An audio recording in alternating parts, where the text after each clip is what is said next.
Auzubillahiminash-shaytanir-rajim. Bismillahir-rahmanir-rahim. My name is Dalit Abbas, and today I am going to start lectures for multivariate calculus. First of all, I will give you a short introduction about this course and how we will continue this course.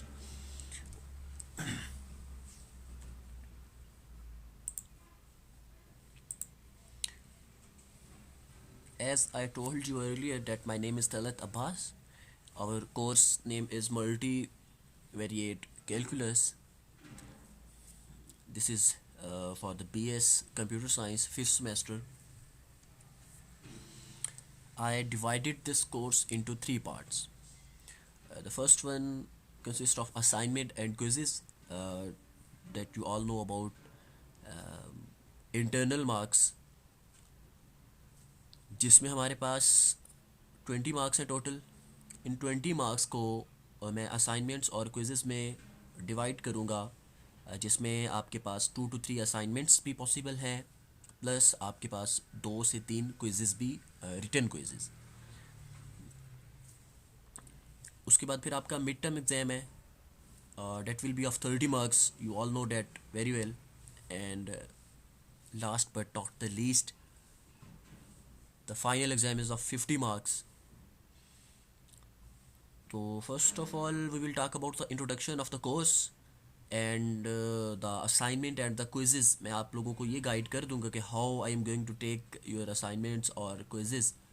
Midterm and finals are totally depend upon the decision of the university कि कैसे वो online उसको conduct करवाएंगे, physical करवाएंगे. It totally depends upon the situation of the corona. So let's forget about the midterm and the final exams. So let us start with the introduction of the course. So here is the introduction of this course. तो इसके as the name of this course is multivariate calculus. The prerequisites of this course are Cal 1 and Cal 2. You already have studied these both courses, जिसमें आप लोग differentiation को पढ़ते हैं, integration को पढ़ते हैं, ग्राफ्स के बारे में आप लोगों ने पढ़ा होता है, पार्शियल डेरिवेटिव्स आपने थोड़े बहुत पढ़े होंगे उसमें. अब ये उसी कैलकुलस की एडवांसमेंट है. कैलकुलस में आप लोग जो भी topics with single variable discuss कर चुके हुए हो, ये जो मेथड्स आपने with single derivatives, let's say अगर हम डेरिवेटिव्स की बात करें तो अगर आप derivative with respect to single variable या इंटीग्रेशन विद सिंगल वेरिएबल कर चुके हुए हो, तो मल्टीवेरिएट कैलकुलस में हम क्या करेंगे, हम मोर देन वन वेरिएबल के साथ इसको डील करेंगे. 2 वेरिएबल्स, पार्शियल डेरिवेटिव्स आ जाएंगे, इंटेग्रल्स आ जाएंगे, 2D 3D की हम बात करेंगे इन शॉर्ट. तो calculus is the what is calculus. अब बेसिकली तो ये होता है ना कि आप लोगों को पता होना चाहिए कि जो कोर्स आप पढ़ रहे हो उस कोर्स का मतलब क्या है. ठीक है, अगर आपसे कोई लेमैन पूछ रहा है कि जी आप मल्टीवेरिएट कैलकुलस पढ़ रहे हैं या आप कैल 1 पढ़ रहे हो, कैलकुलस 1 पढ़ रहे हो, कैलकुलस 2 पढ़ रहे हो, ये है क्या चीज़. हम हर किसी को तो ये नहीं बता सकते थे कैलकुलस 1 में हम डेरिवेटिव्स लेते हैं and how we can find the derivatives और इंटीग्रेशंस या इस तरह करके, this is the power rule and this is the quotient rule etcetera etcetera. So basically हम उसको एक ओवरव्यू देते हैं. तो that is here calculus is the mathematical tool used to analyze changes in physical quantities. Physical quantities, all the quantities which have some mass, yeah, which occupy some space, if we theoretically talk about the physical quantities. Calculus is also mathematics of motion and change. If you relate this statement with the physics, तो आप लोग वहाँ पे अक्सर velocity की definition करते हो, acceleration की डेफिनेशन करते हो. What is acceleration? Acceleration is basically the rate of change of velocity. That is actually the derivative of that term. Where there is motion और growth, where variable forces are at work producing acceleration, calculus is right mathematics to apply. Then the differential calculus. This this deals with the problem of finding rate of change. Rate of change अभी मैंने आपको बताया, rate of change is basically the derivative of that term. ठीक है, तो slope of the curve, velocities and acceleration of moving bodies, firing angles that give cannons their maximum range, the time when planets would be closest together or farthest apart. Then we talk about the integral calculus. Integral means, by name you can say that you have to deal with the integration in this part, yeah, in this section of the calculus. We divided the calculus into different sections. कि हम इस section differential calculus is basically about the derivatives or rate of change is basically the derivative, and the integral calculus means ke we deal with the problems like function from information about its rates of changes, or whenever you wanna find the area of an irregular shape, irregular area, वहाँ पे you can use the integral calculus or integration. So to calculate the lengths of the curves, to find areas of irregular regions in the plane, to find the volumes and masses of arbitrary solids, to calculate the future location of a body from its present position, and knowledge of the forces acting on it. These are basically you can say applications related to integral calculus ke how you can apply integral questions या integration in the daily life in practical examples. Please note that this is just the introduction about our course. These are not the main points, but you have to know these points uh, whenever we are asked about what are the applications of the maths, yeah, what are the applications of the calculus, integral calculus or differential calculus. So you will be able to answer by uh, by these points, that to calculate the lengths of the curves, to find the areas of the irregular regions. In short, whenever you have to deal with the irregular shapes, or you want to find the area of any irregular symmetry, you have to use integral calculus. Reference axis system. It is basically a secondary based topic. Reference axis system. अगर मैं आप लोगों को बहुत ही basic तरीके से बताऊं, अगर आप ग्रेड 9 की बात करो, ग्रेड 9 मैथ्स की, आप नंबर लाइन की बात करते थे. Number line,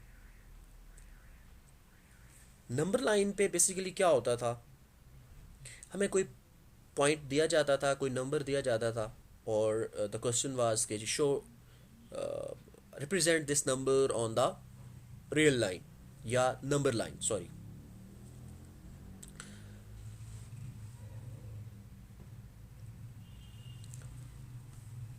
You know that number line is, this is the reference point 0.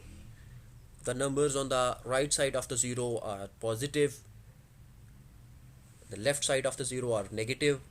This is like x axis. Right side पे आपके पास पॉजिटिव एक्स एक्सेस होता है, लेफ्ट साइड पे आपके पास नेगेटिव एक्स एक्सेस होता है. हम नेगेटिव नंबर्स ले रहे होते हैं जब हम कोई ग्राफ ड्रॉ करते हैं, इस तरह करके 1 2 3 4 5 6. ये हमारे पास इन्फिनिट मैनी पॉइंट्स होते हैं इस लाइन के ऊपर. We can not write all the numbers.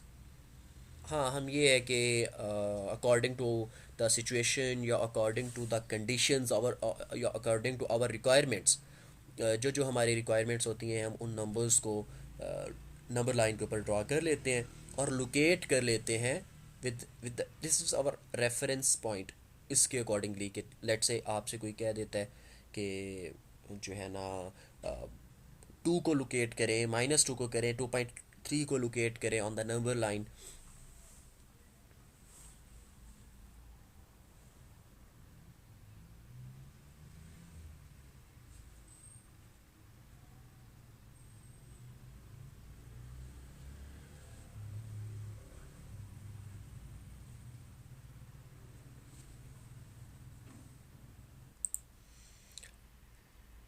So here in the above figure we have located some of the rational as well as irrational numbers, and also note that there are infinite real numbers between every two real numbers.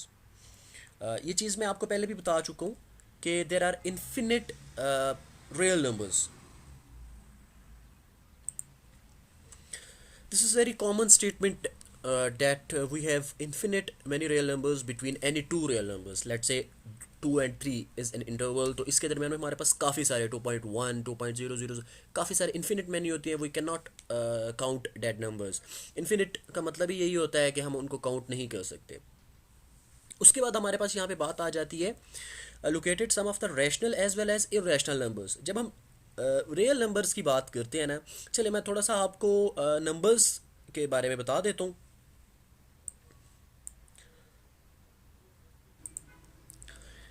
Numbers में हमारे पास सबसे पहले जो set of numbers की हम बात करते हैं, सबसे पहले natural set of numbers introduce करवाया गया था, and we can denote that with n. Okay right, मैं आप लोगों को बता देता हूँ. Set of natural numbers.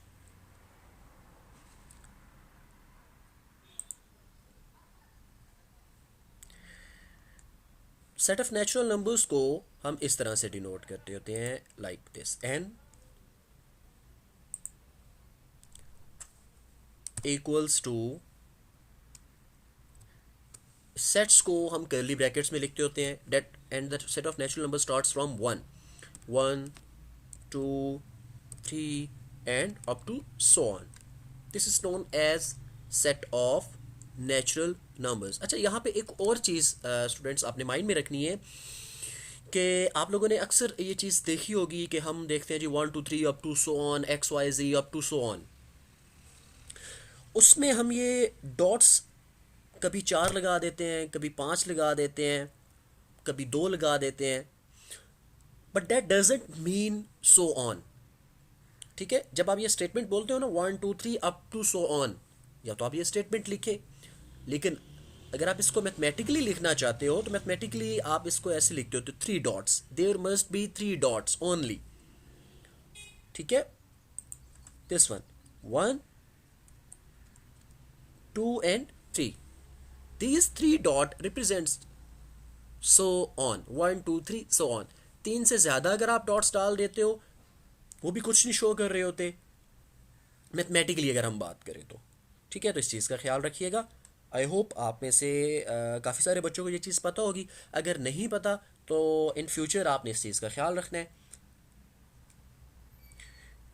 Natural numbers के बाद नेचुरल नंबर स्टार्ट फ्रॉम 1. जब 0 को इंट्रोड्यूस करवाया गया और इसको इस सेट में इंक्लूड किया गया, तो उस सेट को नाम दिया गया होल नंबर्स का. And whole numbers starts from 0. बस इसमें सिर्फ 0 की एडिशन हुई, बाकी सारे वही 1 2 3 up to so on, and that's it. Just keep one thing in your mind.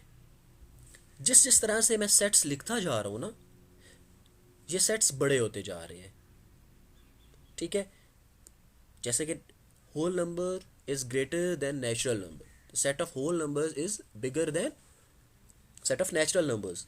ये नेचुरल नंबर्स को अपने अंदर कंटेन करता है. अब आप देखो ना, इसमें भी क्या है, होल नंबर्स में 1 2 3 up to so on. 0 is extra element than natural numbers. तो मतलब क्या, नेचुरल नंबर होल नंबर के अंदर लाए करते हैं. So after the whole numbers फिर क्या हुआ कि हम नंबर्स को जब ऐड कर सकते हैं तो क्या हम नंबर्स को सब्ट्रैक्ट भी कर सकते हैं या नहीं कर सकते. Yes, we can subtract the numbers. and the set in which positive and negative numbers are introduced is known as integers. Set of integers. Set of integers is denoted as z equals to, zero is neutral तो हम उसको zero ही लिखते हैं, लेकिन जब हमने कोई दूसरा नंबर लिखना होता है तो उसके लिए हम क्या करते हैं, plus minus one, plus minus two, up to so on. ठीक है, बाकी सारे नंबर्स हमारे पास एज इट इज़ आ जाएंगे. Natural whole numbers, integers. उसके बाद हम बात करते होते हैं रैशनल नंबर्स की.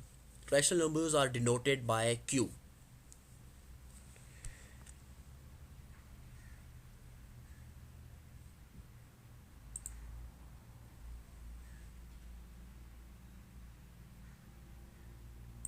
This is q equals to the numbers which we can write in the form of p by p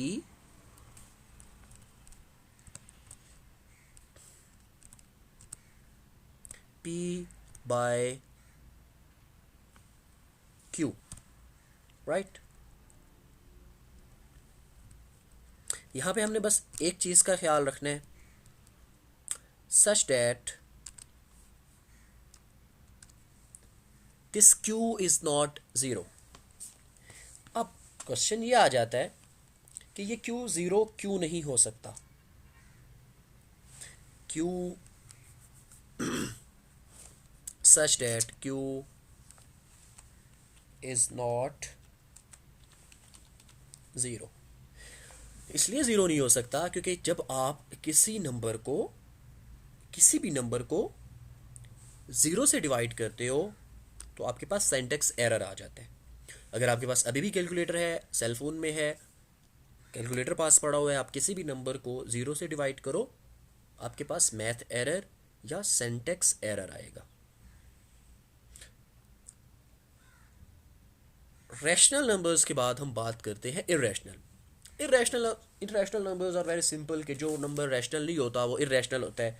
उसको हम डिनोट कैसे करते होते हैं, सिंपल, आप जो है ना क्यू के ऊपर एक डैश लगा दें तो वो इर्रेशनल हो जाते हैं. उसके बाद हमारे पास इर्रेशनल नंबर्स के बाद हमारे पास रियल नंबर्स आते हैं. ठीक है जी. Real numbers that is denoted by R. R को हम सेट की फॉर्म में नहीं लिख सकते. इसके लिए मैं आप लोग बस एक चीज़ अपने माइंड में रखें कि real numbers contains all the natural, whole, integers, rational, irrational numbers. तो आपके पास कोई भी नंबर हो, पॉजिटिव हो, नेगेटिव हो, पॉइंट्स की फॉर्म में है, फ्रैक्शन की फॉर्म में है, रूट की फॉर्म में है, वो आपके पास रियल नंबर होगा. उसके बाद finally the complex set is introduced. Complex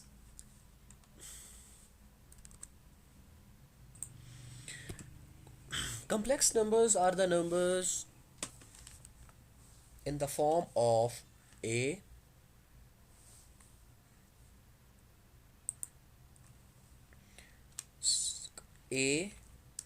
plus b iota. Iota is basically whenever you got negative sign या negative number in square root तो आपके पास iota आता है. ठीक है. Complex numbers are the biggest one. ये real numbers को भी अपने अंदर contain करता है. ठीक है. Every real number is complex until unless the complex part of that is zero. Let's say मैं कहता हूँ ना मेरे पास कोई नंबर है 2, मैं 2 को लिख सकता हूँ 2 + 0 iota. ये कम्प्लेक्स भी हो गया. तो you can say that every real number is complex, the imaginary part of that is zero, always zero. ठीक है. तो ये एक शॉर्ट सा इंट्रोडक्शन था अबाउट द सेट्स. होपफुली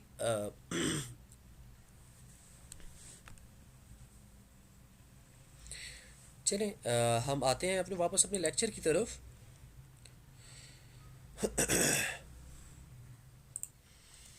हम नंबर लाइन की बात कर रहे थे. So if we talk about the 2D two dimensional, तो हम क्या करते हैं, एक्स और वाई एक्सिस ड्रा कर लेते हैं, सिंपल। कैसे जी? लेट्स से ये अगर आपके पास एक्स एक्सिस है, ये आपके पास वाई एक्सिस आ जाता है, म्यूचुअली परपेंडिकुलर एक्सिस या कंपोनेंट्स। ठीक है। अगर आप 3D की बात करो, we can not draw 3D on the screen, but ये एक्स एक्सिस है। ठीक है। ये आपके पास अगर वाई एक्सिस है, तो यहाँ से ना एक आउटवर्ड डायरेक्शन में ये जी एक्सिस होगा। ठीक है। ये थोड़ा सा क्योंकि मैं माउस से ड्रॉ कर रहा हूँ, तो इसलिए थोड़ा प्लस माइनस हो रहा है। ठीक है।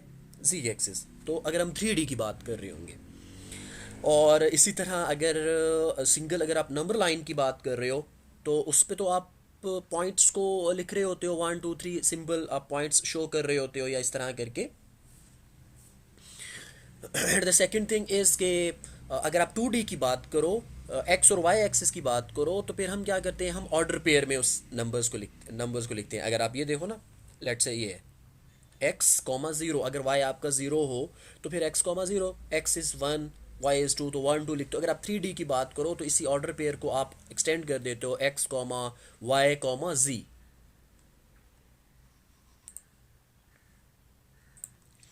इसी तरह अगर आपके पास ये हम जब एक्स और वाई एक्सिस को ड्रॉ करें, this is the X axis, this is the Y axis, तो ये बेसिकली क्या होता है, हमारे पास जो सर्कल होता है ना, एक ये अगर मैं सर्कल की बात करूं, ये हमारे पास 360 डिग्री का एंगल होता है।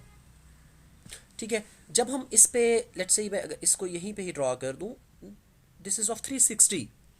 जब हम एक्स एक्सिस ड्रॉ करते हैं, तो क्या होता है, हम इसको 180 दो पार्ट्स में डिवाइड कर देते हैं।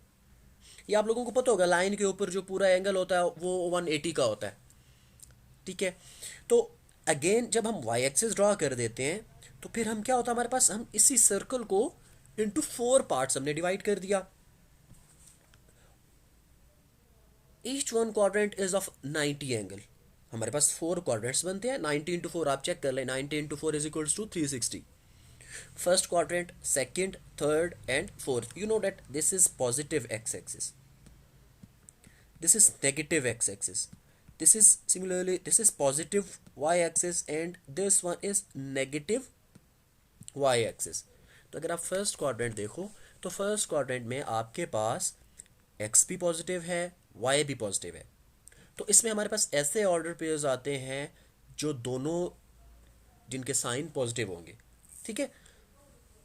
फर्स्ट क्वाड्रेंट में आपके पास क्या होगा, दोनों नंबर्स पॉजिटिव आएंगे। इन द सेकेंड क्वाड्रेंट में क्या है, एक्स एक्सिस नेगेटिव है, वाई एक्सिस पॉजिटिव है। तो जो एक्स वाला पेयर एक्स वाला नंबर होगा जो एक्स एक्सिस पे आएगा वो नेगेटिव आएगा, जो वाई एक्सिस पे आएगा डेट विल बी पॉजिटिव। इसी तरह अगर आप थर्ड क्वाड्रेंट की बात करो, तो थर्ड क्वाड्रेंट में दोनों नेगेटिव है। ठीक है। थर्ड क्वाड्रेंट में क्या है, दोनों नेगेटिव है। इसी तरह फोर्थ क्वाड्रेंट में आप देखो, X is positive, Y is negative, तो प्लस माइनस। इसी तरह अगर आप किसी नंबर को लोकेट करना चाहते हो, तो अब क्या है, 0 1 2, अब इस वन का this is on the X axis, यहाँ पे वाई क्या है, 0 है। तो अगर आप इसको लिखना चाहोगे तो आप क्या लिखोगे, 1 0, similarly 2 0। and if we talk about the y-axis, this 1 is on y-axis, that means here x is 0, y is 1।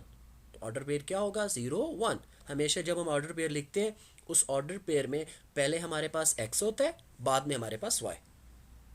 ठीक है। अगर हमारे पास हम 3D की बात कर रहे हैं, तो x y z, ठीक है, अल्फ़ाबेटिकली इन शॉर्ट अल्फ़ाबेटिकली हम लेके चलते हैं। ठीक है। Next topic is about the location of a point. अगर हम किसी पॉइंट को लोकेट करना चाहते हैं ऑन द प्लेन, तो हम क्या करेंगे, ऑन द प्लेन मीन्स यही हमारे पास जो एक्स एक्सिस और वाई एक्सिस है। हम एक्स और वाई एक्सिस के अकॉर्डिंगली देख रहे होते हैं नंबर्स को, डिजिट्स को। लेट्स से अगर मेरे पास ये ग्राफ है, मैं यहाँ पे लोकेट करना चाहूँ, मैं कहता हूँ मेरे पास पॉइंट है 1 2, दिस इज़ द पॉइंट। अब हमें पता है ये पहला x है हमारे पास, दूसरे वाला क्या है y। ठीक हो गया। तो x इज़ 1, y इज़ 2। हम यहाँ पे ओरिजिन से स्टार्ट करेंगे। फिर x इज़ 1, y इज़ 2, तो हम बिल्कुल इसके स्ट्रेट जाएंगे यहाँ पे। तो आपका यहाँ पे ये पॉइंट होगा 1, 2। तो इस तरह करके हम इस पॉइंट्स को लोकेट कर सकते हैं। अब बेसिकली क्या होता है कि हम एक ग्राफ ड्रा कर लिया। ये सारा वही जो प्रीवियस हम डिस्कस कर भी चुके हैं उससे रिलेटेड है। बस जल्दी से इसको मैं आपको बताता हुआ आगे चलूँगा। हमारे पास जो कार्टेशियन कोऑर्डिनेट्स हैं, कार्टेशियन कोऑर्डिनेट्स भी इसको कहते हैं। ठीक है, तो इससे परेशान नहीं हो जाना कि कभी सर एक्स वाई एक्सिस कह रहे हैं और कभी कार्टेशियन कोऑर्डिनेट्स कह रहे हैं। तो ये कार्टेशियन कोऑर्डिनेट्स या X axis, Y axis, order pair, ये सारी सिमिलर टर्म्स हैं ऑलमोस्ट। क्या है कि अगर आप किसी पॉइंट को लोकेट करना चाहते हो तो जो भी आप एक्स और वाई एक्सिस ड्रॉ करते हो वो हमारे पास हमेशा से ही ओरिजिन होता है। ठीक है, ओरिजिन पे दोनों पॉइंट्स क्या होते हैं, 0 0। अब यहाँ पे हमने किस किस को लोकेट करना है, ए एंड बी को, कि ए और बी कहाँ पे आ रहे हैं। ठीक है, हम बी से एक परपेंडिकुलर लाइन ड्रा करते हैं, डॉटेड लाइन ड्रा कर ली, ए से भी डॉटेड, जहाँ पे वो दोनों लाइंस एक दूसरे को इंटरसेक्ट करेंगी वही आपका पॉइंट होगा। ठीक है, अगर लोअर ग्रेड्स की बात करो, सेकेंडरी की, मैट्रिक की बात करो, तो आपने जब भी whenever you have to draw any graph या इक्वेशन ऑफ स्ट्रेट लाइंस, आप क्या करते हो, you you just draw the lines on the graph. ठीक है, अगर आपसे कहा जाता है कि इसका सोल्यूशन फाइंड करें, आप लाइंस ड्रा करते हो, वो लाइंस जहाँ पे एक दूसरे को इंटरसेक्ट कर रही होती हैं वही पॉइंट आपका क्या होता है, वहीं पे आपका आंसर लाई कर रहा होता है। ठीक है, तो इसी तरह अगर हम 3D की बात कर रहे हो, मैंने आपको पहले भी बताया, तो वो 3D क्या होता है बेसिकली। अब जैसे कि ये स्क्रीन है, स्क्रीन दिस इज़ 2D, हम 2D पे 3D तो नहीं ड्रा कर सकते। अब अगर आप अपने रूम को देखो, योर रूम इज़ 3D। ठीक है, आप कोई क्यूब देखो, क्यूबिकल शेप की आपके पास कोई चीज़ पड़ी है, वो आपके पास एक 3D है। ठीक है, तो यहाँ पे बेसिकली अगर हम 3D ड्रा करना चाहें तो यहाँ से आउटवर्ड डायरेक्शन में, ओरिजिन से आउटवर्ड डायरेक्शन में एक जो एक्सिस बनेगा, जी एक्सिस। ठीक है, इसको अगर आप ऑर्डर पेयर की फॉर्म में लिखेंगे उस तरह एक्स वाई, तो वो X comma Y comma Z आ जाएगा। Here you can see that X is zero, Y is zero, Z is zero. ठीक है, तो also note that in this case you have 0 0 0 is the origin. और अगर इसी तरह अगर आप 3D की बात करोगे, आपके पास 3D शेप आ जाएगी। तो जहाँ पे पहले आपके पास 4 क्वाड्रेंट्स थे या ऑक्टेंट्स थे, अभी वो आपके पास 8 में आप उसको फर्दर डिवाइड कर दोगे ना, क्योंकि आपके पास एक और एक्सेस आ गया। ठीक है, तो वो उसमें और डिवाइड हो जाएंगे। फिर हम बात करते हैं कि अगर हम साइंस की बात करें। ठीक है, science of the coordinates in different octants. First of all, note that the equation x is equals to 0 represents a plane in 3D space, and in this plane every point has its x coordinate as 0. मतलब ये simple आपको बता रहा है x 0 है तो वो ऐसा कोऑर्डिनेट आपको बता रहा है जिसमें आप x 0 को ले रहे हो। सिंपल। इसी तरह से आप y is equals to zero है या z is equals to zero है, 3D स्पेस आप डिफ़ाइन कर सकते हो, उसकी प्रॉपर्टीज़ भी सेम ही होंगी एज x। इस फिगर में आप देख सकते हो कि अगर हम एक 3D शेप करें तो ये देखें ना, ये आपके पास x एक्सिस आ रहा है। ठीक है, ये आपके पास z एक्सिस है, ये आपके पास y एक्सिस है, this will be the origin. ठीक है, ये जो I am not good with the colours, तो ग्रीन टाइप जो भी कलर है आपके पास, ये वाई स्पेस है, this this one is Z space and this one is X. ठीक है, ये आपका ओरिजिन है।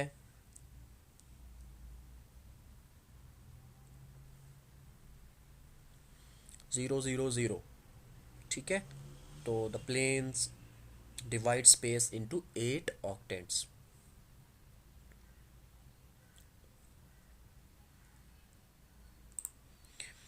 यहाँ पे आपके पास कुछ इंपॉर्टेंट पॉइंट्स हैं। Also remember that when two planes intersect we get the equation of a line, and when two lines intersect then we get a plane containing these two lines. Simple, आपके पास जो x Y plane होता है, आप उसमें equations draw कर रहे होते हो, ये कोई as such it's not like a rocket science, बस सिंपल जो आप कर चुके हुए हो उसी को थ्योरेटिकली एक्सप्लेन किया गया है, ठीक है। अगर आपके पास plane X is equal zero, Z is equals to zero, we get the line which is our Y axis. अगर एक्स जीरो और वाई जीरो आ जाता है तो आपके पास लाइन जी एक्सिस पे आ जाएगी। Similarly you can easily see that by the intersection of Z Y we get the line which is X axis. मतलब आप एक्स सी के इंटरसेक्टिंग प्लेन्स को देखते हो तो आपके पास वाई एक्सिस पे वाई एक्सिस आएगा, वाई एक्सिस लाइन आएगी आपके पास। जी वाई को करते हो तो एक्स आएगा, एक्स वाई को करते हैं तो जी आएगा, ठीक है। Now these three planes divide the 3D space into 8 octants depending upon the positive and the negative directions of axis. Obviously अगर आप जब भी कोई axis को देख रहे हो, you have the positive side as well as the negative side, ठीक है। तो आप उन सारी साइड्स को जब देखते हो तो वो उसको 8 ऑक्टेंट्स में क्या कर देता है, डिवाइड कर देता है।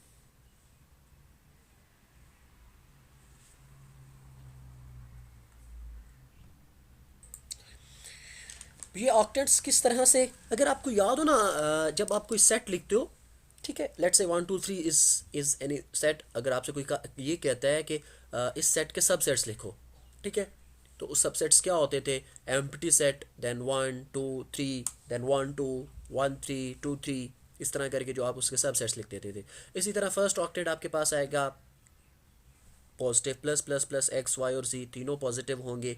सेकेंड ऑक्टेट में आपके पास क्या आ जाएगा, एक्स एक्सिस नेगेटिव हो जाएगा, बाकी दोनों पॉजिटिव आ जाएंगे। थर्ड ऑक्टेट में X Y negative, Y positive. Fourth one में पॉजिटिव नेगेटिव दिस, ये this will be your fifth octant, sixth seventh eight, ठीक है। तो ये बेसिकली उसको बताया गया है कि किस तरह से आपके पास जब आप पॉजिटिव, सिंपल जब आपके पास दो एक्सिस थे एक्स और वाई, तो उसमें तो हमने देख लिया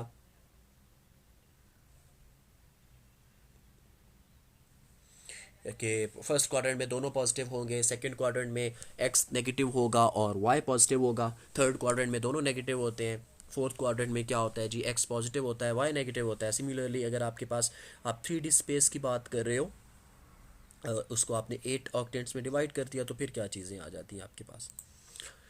उसके बाद हम बात करेंगे फंक्शंस की।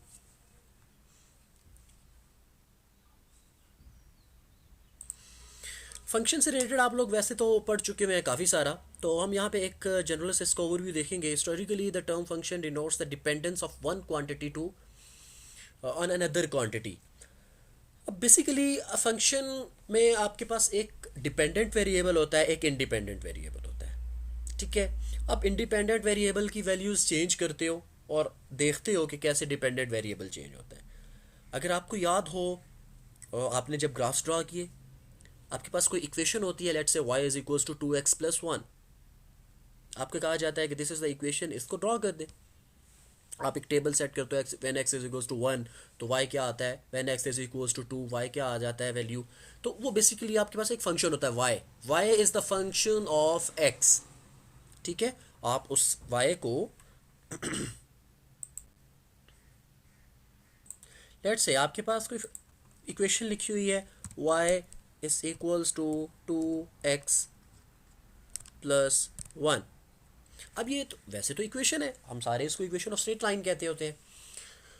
इक्वेशन ऑफ स्ट्रेट लाइन ये बेसिकली एक फंक्शन है y को आप कैसे लिख सकते हो, ऐसे भी लिख सकते हो, f of x equals to y। अगर आप y लिखा हुआ है या फंक्शन ऑफ x लिखा हुआ है, इन दोनों में कोई चेंज नहीं है, ठीक है। y is, you can say that y is the function of x, ठीक है।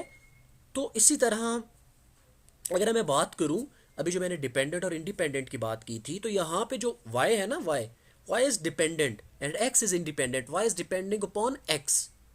आप x की वैल्यू जैसे जैसे चेंज करते हो y चेंज होता है, ठीक है। इसी के लिए फिर आपने सारे, मैं सारा तो नहीं करने लगा, बस जल्दी से एक बता देता हूँ। आप लोग क्या करते थे जी, एक इस तरह का टेबल बना दिया, ठीक है। उस टेबल का क्या किया जी, कुछ 2 3 वैल्यूज़ ले ली,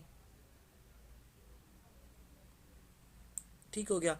अगर इधर अब आप कोई लेट्स से जो इंडिपेंडेंट वेरिएबल होता है, हम उसको इधर लेते होते हैं x, डिपेंडेंट वेरिएबल को हम इधर लेते हैं, ठीक है। अब लेट्स से मैं X is equals to 2 put करता हूँ, ठीक है। 2 इंटू 2 4, 4 प्लस 1 5, तो वाई क्या आ जाएगा 5, ठीक है। इसी तरह मैं एक और वैल्यू ले लूँगा, ठीक है, 0 पुट करूँगा, ठीक है। तो ये 2-3 वैल्यूज़ आ जाती हैं, फिर आप एक्स और वाई एक्सिस ड्रॉ करते हो, वहाँ पे लेते हो when X is equals to, तो वाई 5 आएगा, एक पॉइंट लगा लिया, तो ये बेसिकली फंक्शन होता है।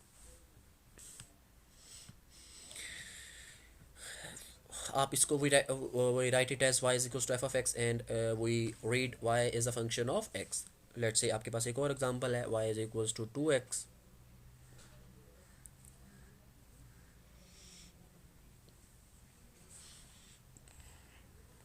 Because each value assign to x determines unique value of y। Obviously आप जब भी x की वैल्यू को चेंज करोगे, x 1 पुट करते हो, 2 पुट करते हो, 3 पुट करते हो, वो y को एक यूनिक वैल्यू असाइन करेगा, ठीक है। It can not be more than 1, ठीक है। अब ऐसा पॉसिबल नहीं है, आप x is equal to 1 put करो तो आंसर 2 ही आएगा, 2 के अलावा तो कोई नहीं ना आ सकता।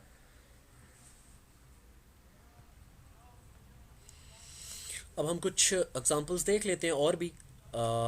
The area of a circle depends on its radius by the equation. अब एरिया ऑफ सर्कल क्या होता है, आप सबको पता है, पाई आर स्क्वेयर होता है, ठीक है। एरिया को हम ए से डिनोट कर रहे हैं। पाई तो आपको पता है कांस्टेंट होता है 3.14 या 22/7। तो A is equals to pi r square. R r is the radius, radius different हो सकता है किसी भी सर्कल का, ठीक है। एक सर्कल का रेडियस 2 है तो दूसरे का 3 हो सकता है, 4 हो सकता है, 5 हो सकता है, कुछ भी इस तरह वेरी कर सकता है। तो here R is the variable, ठीक है। तो आर इंडिपेंडेंट है, ए एरिया डिपेंड कर रहा है। ऑब्वियसली रेडियस चेंज होगा, एरिया चेंज होगा, ठीक है। इसी तरह अगर आप वॉल्यूम की बात करो, वॉल्यूम ऑफ अ क्यूब की बात करें, एंड यू नो डैट कि क्यूब में क्या होता है, ऑल साइड्स आर इक्वल, ठीक है। अगर उसकी कोई एक साइड अगर हम अज्यूम कर रहे हैं एक्स है, तो बाकी साइड्स भी एक्स ही होंगी। और एरिया ऑफ वॉल्यूम क्या होता है, लेंथ ब्रेड्थ हाइट, ठीक है। V is equals to x cube. तो volume depends upon x, x is independent, V is dependent, so you can say that V is a function of x. इसी तरह the velocity of a ball falling freely in the earth's gravitational field increases with time t until it hits the ground. So we say that V is a function of T, time के साथ साथ increase करती है, तो आप कह सकते हो velocity is the function of time. इसी तरह in a bacteria culture the number n of the present after 1 day of the growth depends upon the number of bacteria present initially, so we can say that n is a function of small N.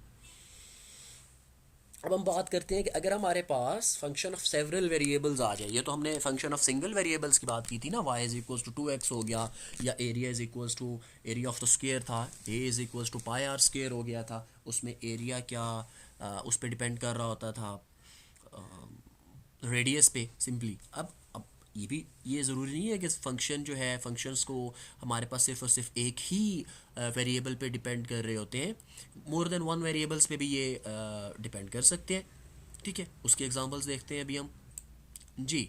Many functions depend on the more than one independent variables. जैसे कि अगर आप area of rectangle की बात करें, length into width होती है, simple. अब यहाँ पे देखो आप, जब हम रेक्टेंगल के एरिया की बात कर रहे हैं तो अच्छा, मैं आपको एग्जांपल्स ये सारी क्यों बता रहा हूँ। देखिए जब भी हम कोई टॉपिक करते हैं ना, स्पेशली इन मैथ्स, उसकी एग्जांपल्स का पता होना बहुत ज़रूरी होता है।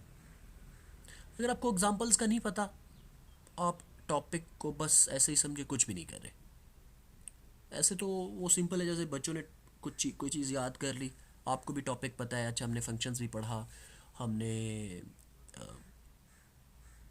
एक्सिस के बारे में पढ़ा, 2D 3D के बारे में पढ़ा, बस एग्जांपल्स नहीं पता। आपसे कोई पूछ ले भाई हमें कोई एग्जांपल दे दें, हमें समझाएं तो सही होता क्या है, तब बंदा क्या कहे कि जी नहीं ये तो हमें नहीं पता, बस हमें ये पता है कि हमने ये चीज़ पढ़ी हुई है, ठीक है। तो इसलिए I am doing this effort कि आप लोग भी इसको अच्छे से जो है ना अंडरस्टैंड करें, ठीक है। अगर कोई इसमें कन्फ्यूजन्स होती हैं at any time you can ask, ठीक है। फंक्शन ऑफ सेवरल वेरिएबल्स की हम बात कर रहे थे। Area of the rectangle is equals to A is equals to L W. L length, W is the width. अब इसमें दोनों पे डिपेंड कर रहा है, एल पे भी डब्ल्यू पे भी। लेंथ में चेंज आएगा, एरिया चेंज होगा, विड्थ में चेंज आता है, एरिया चेंज होगा। ठीक है, पहले जब हम एरिया ऑफ सर्कल की बात की थी वहाँ पे क्या था, वहाँ पे वो सिर्फ और सिर्फ एक ही वेरिएबल पे डिपेंड कर रहा था। ठीक है, यहाँ पे दोनों वेरिएबल्स पे डिपेंड कर रहा है। ठीक है, मोर देन वन आ गया तो सेवरल वेरिएबल्स की हम बात कर सकते हैं, एक से ज़्यादा भी हो सकते हैं। इसी तरह अगर ये यहाँ पे अगर आप देखो, the volume of the rectangular box depends on the length, width and height. Volume, volume क्यों, लेंथ विड्थ और हाइट की बात क्यों आ गई है, क्योंकि जब हम वॉल्यूम की बात करते हैं इसका क्या मतलब होता है कि वो 3D स्पेस की बात आ गई है। ठीक है,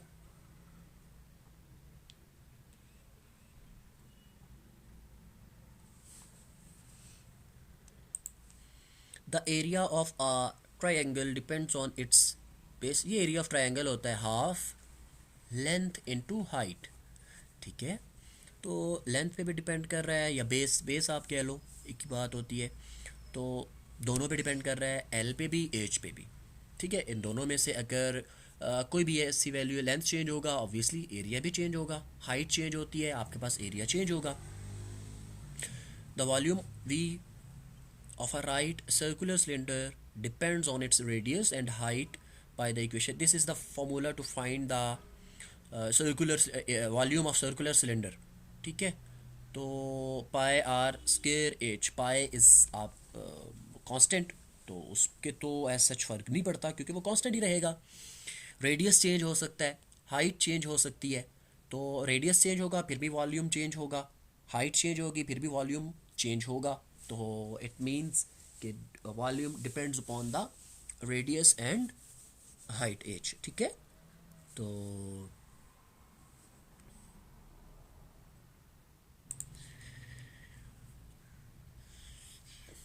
आज का लेक्चर हम यहीं पे एंड करते हैं। मैं जल्दी से इसको रिकैप कर देता हूँ।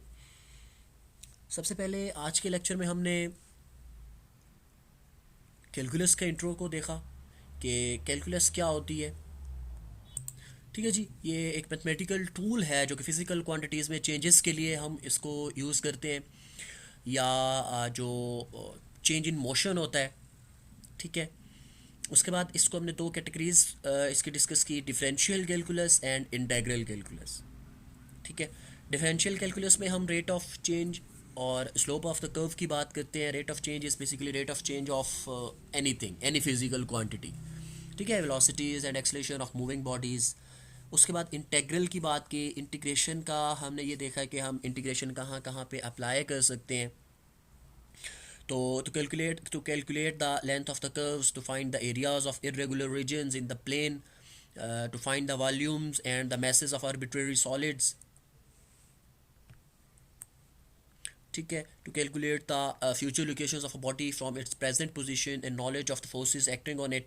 उसके बाद हमने देखा रेफरेंस एक्सिस सिस्टम। पहले वन डायमेंशनल देखा कि 1D में हम 1D में we are very much familiar कि हमारे पास एक नंबर लाइन होती है, हम उस नंबर लाइन के ऊपर नंबर्स को ड्रा करते हैं या नंबर्स को लोकेट कर सकते हैं जो हमारे पास रेफरेंस पॉइंट होता है उसके अकॉर्डिंगली।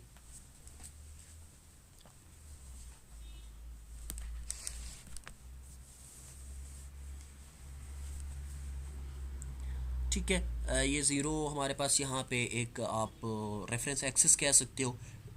ठीक है, राइट साइड पे आपके पास पॉजिटिव नंबर्स आ जाएंगे, लेफ़्ट साइड पे आपके पास नेगेटिव नंबर्स आ जाएंगे। उसके बाद अगर हम 2D की बात करें, ठीक है, 2D में हम ऑर्डर पेयर की फॉर्म में इसको लिखते होते हैं x कॉमा ज़ीरो। ठीक है, x कॉमा ज़ीरो। 2D की अगर हम बात करें तो फिर क्या होता है, हम x एक्सिस और y एक्सिस ड्रॉ कर सकते हैं। ठीक है, ये हमने x एक्सिस और y एक्सिस ड्रॉ किया, इसके ऊपर किस तरह से हम पॉइंट्स ले सकते हैं, 1 2 3, this is the positive x axis, negative x axis, positive y axis है आपके पास, नेगेटिव y एक्सिस है। we divide this by drawing x and y axis. We divide this plane into 4 quadrants, first, second, third and fourth. First quadrant में you have x and y both positive.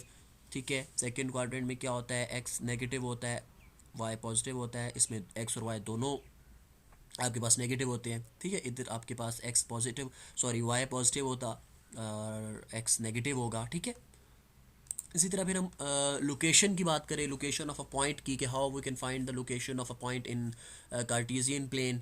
तो आप इसके जो भी, जैसे कि यहाँ पे ए और ये बी था जो हम फाइंड करना चाहते थे, हम क्या करते हैं, उससे एक स्ट्रेट लाइन ड्रा करते हैं, डॉटेड लाइन कर ली, जहाँ पे वो दोनों लाइंस एक्स और वाई एक्सिस से ड्रॉ की, जहाँ पे दोनों लाइंस एक दूसरे को कट करती हैं, इंटरसेक्ट करती हैं, वो पॉइंट हमारा जो वो मतलब उस पॉइंट की लोकेशन हमें बता रहा होता है कि that point lies on this place, ठीक है। पी ऑफ ए बी, तो पी इंटू ए बी ये आपका पॉइंट होगा। इसी तरह अगर आप 3D स्पेस में चले जाओ, ठीक है, ये आपके पास 3D स्पेस है, ओरिजिन में 3D एक्स वाई और जी आ जाएगा, ठीक है। ओरिजिन पे फिर आपके पास 3 पॉइंट्स आ जाएंगे, 0 0 एंड 0, ठीक है, एक्स 0 वाई 0 एंड जी 0।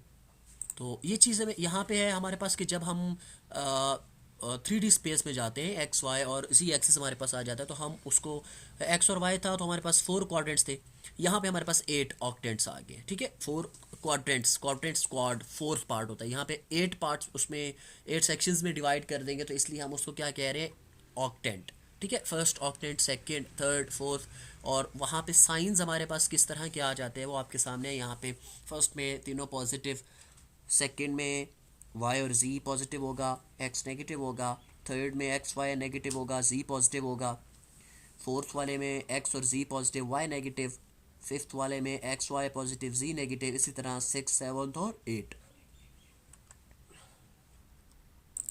उसके बाद हमने फंक्शन का कंसेप्ट देखा। फंक्शन बेसिकली हमारे पास एक चीज़ होती है जिस पे हम एक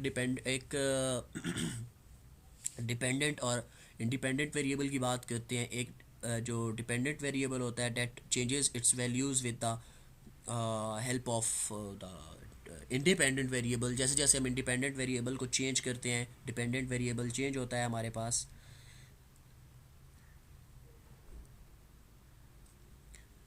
अब ये जो फंक्शन होता है ऑफ सिंगल वेरिएबल भी हो सकता है, डबल वेरिएबल भी हो सकता है, मोर देन 2 वेरिएबल्स भी हो सकता है। उसकी सारी एग्जांपल्स हमने देखी। ये सिंगल वेरिएबल है, y is equals to 2x, ठीक है। इसी तरह ये भी आपके पास सिंगल वेरिएबल्स की एग्जांपल्स हैं। a is equals to pi r square, v is equals to x cube, ठीक है। ये फंक्शन ऑफ सेवरल वेरिएबल्स आ जाता है फिर, जिसमें फंक्शन जो है आपका ये मोर देन 1 वेरिएबल्स पे डिपेंड कर रहा होता है। जैसे कि अगर आप रेक्टेंगल की एरिया की बात करें, l इंटू डब्ल्यू, ठीक है। इसी तरह एरिया ऑफ ट्राइंगल की बात करो